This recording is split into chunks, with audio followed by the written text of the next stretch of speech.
Netanyahu's unforced error could come with heavy costs. Israeli Prime Minister Benjamin Netanyahu's performance since he began his sixth term in December has seemed to his critics to illustrate something that Meir Dagan, former chief of the Mossad, said about him to Israeli journalist Ronen Bergman in 2011, that someone is elected does not mean that he is smart. Netanyahu, the supposed genius of Israeli politics, walked into a political disaster with his plan to remake the country's judicial system. After 3 months of protest, which spread so far that it threatened even the stability of the nation's vaunted military, Netanyahu pulled back on Monday by announcing a delay in the legislation. The embattled prime minister said he was shelving the plan from a desire to prevent the nation from being torn apart. He explained, "When there is a possibility to prevent a civil war through negotiations, I will give a timeout for negotiations. The Israeli political crisis should ease now, at least temporarily. But what damage has it done to Israel's security interests, including its new partnerships with friendly Arab nations and its relationship with its closest ally, the United States?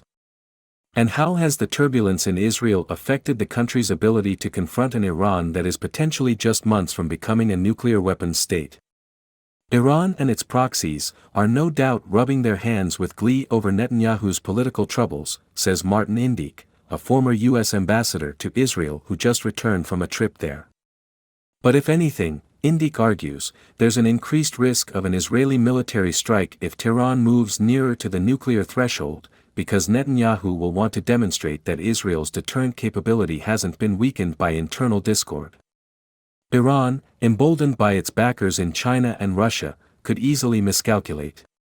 Tehran could press what its leaders imagine is the advantage they gained with the recent Iran-Saudi accord brokered by China. They might assume that Netanyahu is enfeebled by his threadbare mandate, notes Karim Saad-Jatbar, a senior analyst at the Carnegie Endowment for International Peace.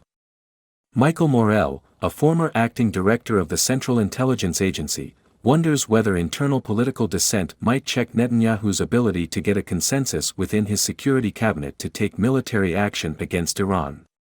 If the Iranians read it the same way, they could push the envelope even further on weapons development, Morell contends. This was a self-inflicted wound for Netanyahu.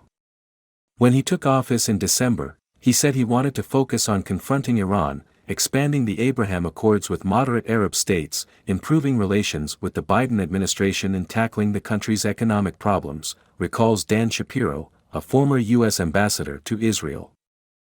Instead, Netanyahu proposed a fundamental change in the judicial system that widened the fissure between secular Israelis, who want to retain the independent judiciary, and ultra-Orthodox Israelis who want a more religious state, and form an essential part of Netanyahu's governing coalition.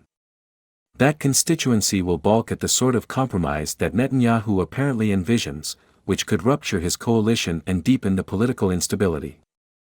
All of the oxygen has been sucked out of the political system by the debate over the judicial changes, says Shapiro. He notes that the legal turmoil became a national security problem, as Defense Minister Yoav Gallant argued when he noted that pilots and other military reservists weren't showing up for duty in protest. Netanyahu fired Gallant this past weekend for telling that truth, and the unrest that followed finally forced the prime minister to back down. A wild card in the Israeli turmoil is whether it will alter the enthusiasm for better relations with Jerusalem among moderate Arab states in the Gulf region, such as the United Arab Emirates and Saudi Arabia. Indyk explains, the UAE and Saudi Arabia had come to see Israel as an important alternative to the United States for their security needs because they had viewed it as reliable, in contrast to the US. Now, both have become unreliable. They, the Arab states, are not happy. Nadine Kotich, an Arab advocate of expanded ties with Israel, noted his worries about what the judicial battle had revealed in a blog post Sunday in the Times of Israel. As Israel grapples with a complex political quagmire, those of us who champion peace find ourselves contemplating the nature of the Israel we will share our lives with, he wrote, adding, as an Arab advocate for peace, the recent developments prompt me to consider that those opposing peace in Israel appear more intransigent and unyielding than their Arab counterparts. Ehud Olmert, a former Israeli prime minister who became a bitter opponent of Netanyahu, argued in his memoir, Searching for Peace, that for the usually deft Netanyahu, there's always someone else to blame, someone who led him astray, someone who didn't understand. Not this time.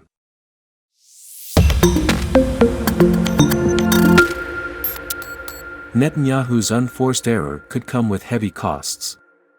Israeli Prime Minister Benjamin Netanyahu's performance since he began his sixth term in December has seemed to his critics to illustrate something that Meir Dagan, former chief of the Mossad, said about him to Israeli journalist Ronen Bergman in 2011, that someone is elected does not mean that he is smart.